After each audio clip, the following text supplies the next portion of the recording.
23학번 법정책 트랙 이재희입니다. 제가 오늘 발표할 주제는 자유인가 혐오인가 보이지 않는 선을 그리다입니다. 그럼 발표를 시작하겠습니다.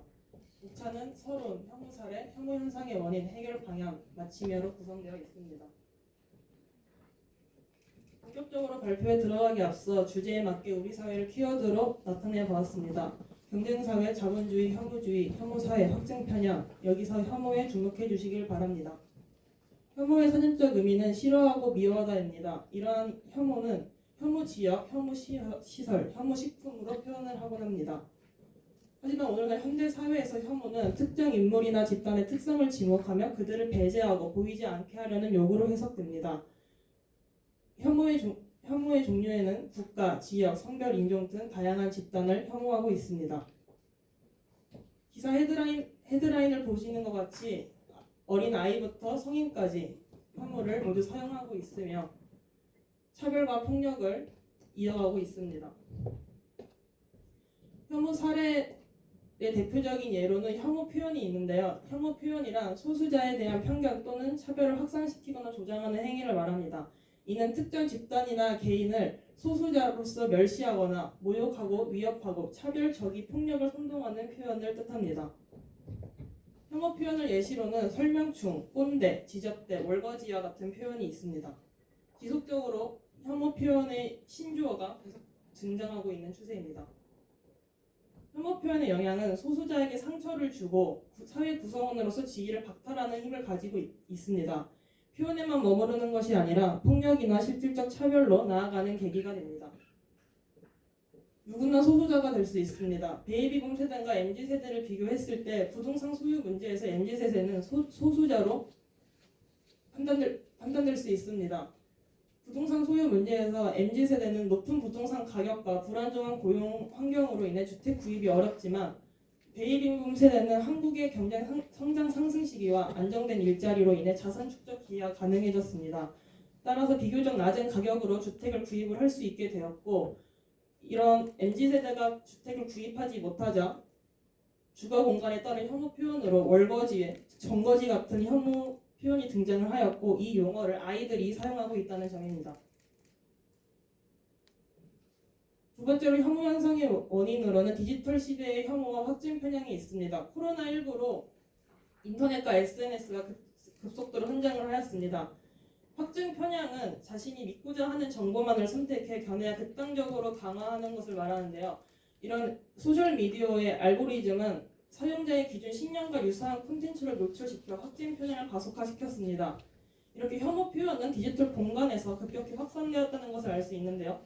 또한 익명성은 온라인 탈억제 효과를 발생시켜 온라인에서의 사회적 규범의 제약이 약화되고 혐오 표현은 증가하는 현상을 나타났습니다. 이 온라인 탈억제 효과는 오프라인에서의 혐오 범죄로 이어질 수 있다는 잠재적 요인을 가지고 있습니다.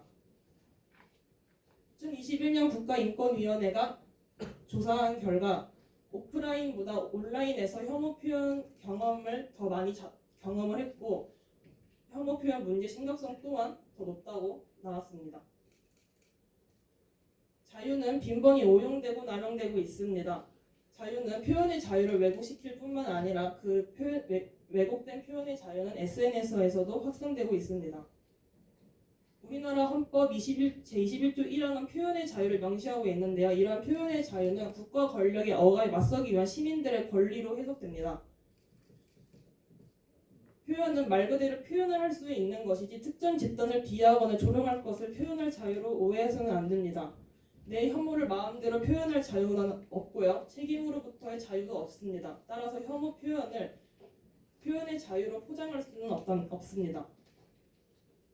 그렇다면 여기서 자유란 무엇인지 의문점이 들 수도 있는데요. 자유란 사전적 의미로 두 가지가 있는데 우리 사회에서는 자유는 보통 2번으로 해석이 됩니다. 2번의 자유에서는 책임을 수반하게 됩니다. 그러나 1번을 자유로 해석을 하고 이걸 마음껏 이용하고 있습니다. 또한 자유는 혐오 표현뿐만 아니라 혐오를 조장할 수 있는데요. 요즘 노존이 많이 나타나고 있는데 노존은 특정 집단을 혐오하고 차별을 조장할 수 있으며 헌법을 오용하는 대표적 사례일 수 있습니다. 따라서 혐오 현상의 원인을 정리하면 다음과 같습니다. 혐오 의미의 변화, 혐오 표현, 디지털 시대로 인한 혐오와 확진 편향 확산, 온라인 탈옥제 효과, 표현의 자유 왜곡과 남용, 자유의 왜곡과 남용을 통한 혐오 조장이 있습니다. 해결 방안으로는 형사적 대응도 물론 중요하겠지만 부작용 가능성이 매우 높아서 사회적 차원과 교육적 방안을 제시하려고 합니다. 첫 번째 해결 방안은 선풀운동과 대항 표현의 결합입니다. 소개해드리기 앞서 선풀운동이 이번 올해에 17주년을 맞았다고 합니다. 선풀운동은 온라인 문화를 평화롭게 조성하는 활동을 말합니다. 대항 표현은 혐오 표현에 맞서 논리적으로 반박하고 약화시키는 역할을 합니다. 예를 들어 세월호가 지긋지긋하다는 발언에 자식은 부모에게 지겨울 수 없다고 항변하는 것이 대항 표현의 대표적인 사례입니다. 이 선풀운동과 대항 표현의 결합은 형사처벌보다 사회적 관점에 더 효과적이고 혐오 표현을 법적으로 금지하게 될 시 검열이나 사상 검증의 위험이 있기 때문에 선풀운동과 대항 표현을 결합한 댓글을 다는 캠페인을 도입하는 것을 방안으로 제시했습니다.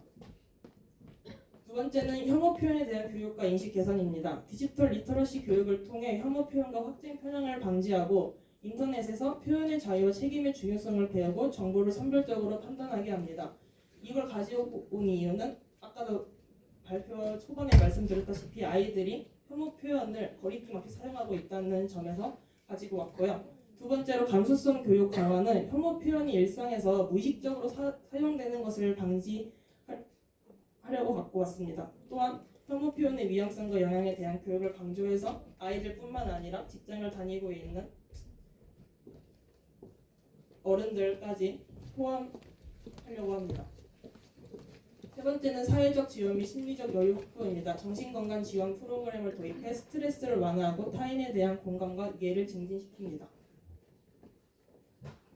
오늘날 혐오는 개인에서 비롯되는 것이 아니라 사회의 구조로 인해 비롯됩니다. 학벌주의, 자본주의, 경쟁 사회에서 스트레스와 그런 심리적 압박을 부담을 견디지 못하고 나의 그 갈등을 인터넷에서 마음껏 표출하고 하고 있는 것 같은데요. 천명의 눈 속에는 천개의 세상이 있다라는 말처럼 서로 세상을 바라보는 시각이 조금은 다릅니다. 그래서 포용과 존중의 문화를 확산시켰으면 좋겠습니다. 이건 제가 참고한 참고 문화입니다. 감사합니다.